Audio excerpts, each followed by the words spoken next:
Hello नमस्कार दोस्तों। आज हम साइंस का पहला चैप्टर रासायनिक अभिक्रिया एवं समीकरण शुरू करने जा रहे हैं।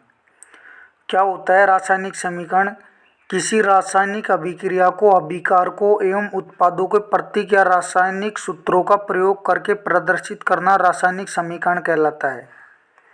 जैसे जिंक की अभिक्रिया सल्फ्यूरिक अम्ल के साथ में अभिक्रिया कराते हैं तो जिंक सल्फेट और हाइड्रोजन गैस का निर्माण होता है।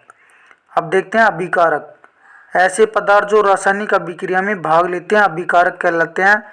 जैसे देखो तीर के बाईं ओर के पदार्थ हैं, ये तो अभिकारक है, और इधर के उत्पाद उत्पाद क्या होते हैं? ऐसे पदार्थ जो रासायनिक अभिक्रिया के संपूर्ण होने पर प्राप्त होते हैं उत्पाद कहलाते हैं। मतलब जो तीर के बाईं ओर दाईं ओर के पदार्थ हैं वो उत्पाद हैं। अब देखते हैं अपन संतुलित रासायनिक समीकरण। वह रासायनिक समीकरण जिसमें विभिन्न तत्वों में परमाणु की संख्या अभिकारक व उत्पाद दोनों पक्षों में समान होती है वह रासायनिक समीकरण कहलाता है। अब देखते हैं रासायनिक अभिक्रियाओं के प्रकार। रासायनिक अभिक्रियाएं निम्न प्रकार की होती हैं। पहली है संयोजन अभिक्रिया, वियोजन, फिर ऊष्माक्षेपी, ऊष्माशोषी, विस्थापन, फिर द्विविस्थापन अभिक्रिया, फिर उपचयन अभिक्रिया, इसको ऑक्सीकरण अभिक्रिया भी कहते हैं। अपचयन अभिक्रिया और रेडॉक्स अभिक्रिया, इसको अपचयन उपचयन अभिक्रिया भी कहते हैं। अब देखते हैं संयोजन अभिक्रिया। इस अभिक्रिया में दो या दो से अधिक अभिकारक मिलकर एकल उत्पाद का निर्माण करते हैं। ऐसी अभिक्रिया को संयोजन अभिक्रिया कहते हैं। जैसे कोयले का दहन C+O2 CO2 का निर्माण हो गया। जैसे जल का निर्माण H2+O2 H2O का हो गया। गंधक का दहन में S+O2 SO2 हो गया। कैल्शियम हाइड्रोक्साइड का निर्माण में CaO+H2O मतलब CaOH2 कैल्शियम हाइड्रोक्साइड प्राप्त हो गया। अब देखते हैं वियोजन अभिक्रिया। तो वह अभिक्रिया जिसमें एकल अभिकारक टूटकर दो या दो से अधिक उत्पाद बनाता है उसे वियोजन अभिक्रिया कहते हैं।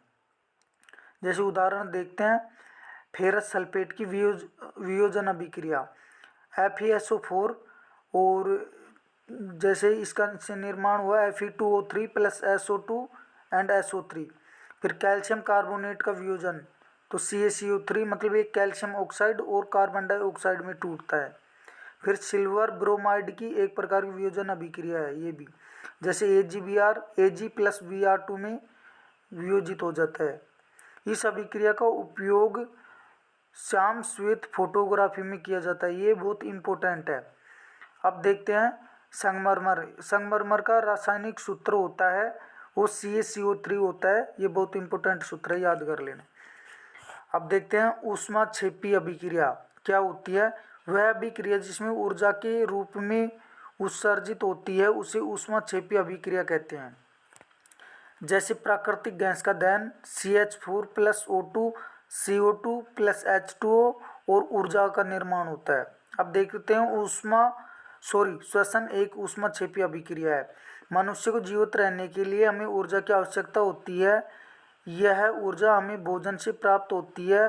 पाचन क्रिया के समय खाद्य पदार्थों में टूट जाते हैं। जैसे चावल, आलू तथा ब्रेड से कार्बोहाइड्रेट होता है। इनमें कार्बोहाइड्रेट के टूटने से ग्लूकोज प्राप्त होता है।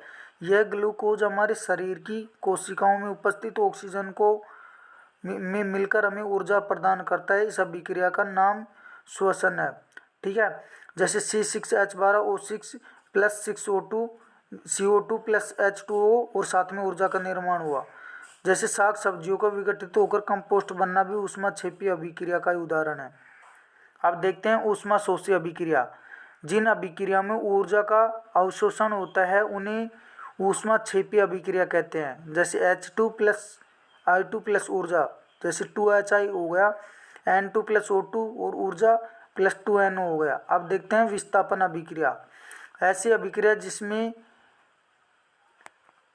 किसी यौगिक के अणु में किसी एक परमाणु अथवा समूह के स्थान पर कोई दूसरा परमाणु अथवा समूह आ जाता है, विस्थापन अभिक्रिया कहलाती है। जैसे जिंक की अभिक्रिया कॉपर सल्फेट के साथ में कराते हैं तो जिंक सल्फेट का निर्माण हो जाता है और कॉपर अलग हो जाता है। वैसे ही Fe की अभिक्रिया कॉपर सल्फेट के साथ में तो FeSO4 और कॉपर बाहर निकल जाता है। अब देखते हैं द्विविस्थापन अभिक्रिया। वे अभिक्रियाएं जिनमें अभिकारकों के बीच आयनों का आदान प्रदान होता है द्विविस्थापन अभिक्रियाएं कहलाती है। जैसे उदाहरण देखते हैं अब अपन इसका, Na2SO4 की अभिक्रिया BaCl2 के साथ में कराते हैं तो BaSO4 + 2NaCl का निर्माण होता है। ठीक है, अब देखते हैं उपचयन अभिक्रिया। ऐसी अभिक्रिया जिसमें ऑक्सीजन की वृद्धि तथा हाइड्रोजन की कमी हो या त्याग हो उसे उपचयन अभिक्रिया कहते हैं। जैसे 2Mg की अभिक्रिया ऑक्सीजन के साथ में करवाई तो 2MgO का निर्माण हो गया। ठीक है, और अपने जैसे 2Cu मतलब कॉपर की अभिक्रिया ऑक्सीजन के साथ में करवाई तो 2CuO का निर्माण हो गया। ठीक है, इस प्रकार अब अपन आगे देखते हैं। अब देखते हैं अपचयन अभिक्रिया। ऐसी अभिक्रिया जिसमें हाइड्रोजन की वृद्धि हो तथा ऑक्सीजन का त्याग हो उसे अपचयन अभिक्रिया कहते हैं। जैसे उदाहरण देखते हैं, कॉपर ऑक्साइड की अभिक्रिया अपन ने हाइड्रोजन के साथ में करवाई तो ये हो गया कॉपर प्लस जल का निर्माण हो गया। ठीक है, अब देखते हैं अपन इसके बाद में रेडॉक्स अभिक्रिया। क्या है रेडॉक्स अभिक्रिया? कि जिन रासायनिक अभिक्रिया में उपचयन तथा अपचयन अभिक्रियाएं साथ साथ होती है उन्हें रेडॉक्स अभिक्रिया कहते हैं या रेडॉक्स अभिक्रिया कहलाती है। जैसे अपन एग्जाम्पल देखते हैं इसका, मतलब कॉपर ऑक्साइड की अभिक्रिया जब हाइड्रोजन के साथ में करवाते हैं तो Cu और प्लस में H2O, मतलब इसमें हाइड्रोजन का तो उपचयन हो रहा है और देखते हैं ऑक्सीजन का कॉपर का अपचयन हो रहा है। ठीक है, तो ये इसका एग्जाम्पल हो गया। अब इसके बाद में देखते हैं दैनिक जीवन में उपचयन अभिक्रियाओं के प्रभाव। ठीक है, अब देखते हैं संक्षारण। पहले है जब कोई धातु अपने आसपास अम्ल आर्द्रता आदि के संपर्क में आती है तब ये संक्षारित होती है। इस प्रक्रिया को संक्षारण कहते हैं। ठीक है, अब नेक्स्ट देखते हैं इसका एग्जाम्पल, चांदी के ऊपर काली परत, तांबे के ऊपर हरी परत चढ़ना, लोहे पर जंग लगना, ये सब संक्षारण के उदाहरण हैं। अब देखते हैं विकृतगंधिता। क्या है विकृतगंधिता? तेल व वसा के उपचयित हो जाने पर ये विकृत हो जाते हैं तथा इनकी गंध व स्वाद में परिवर्तन हो जाता है।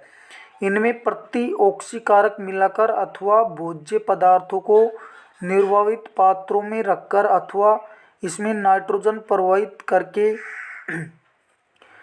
इस प्रक्रिया को रोका जा सकता है। ठीक है, अब देखते हैं अपन इसके एग्जाम्पल क्या है विकृतगंधिता के। विकृतगंधिता के एग्जाम्पल है कि आलू होता है, आलू की चिप्स की थैलियों में नाइट्रोजन प्रवाहित करके इन्हें अपचित होने से बचाया जा सकता है।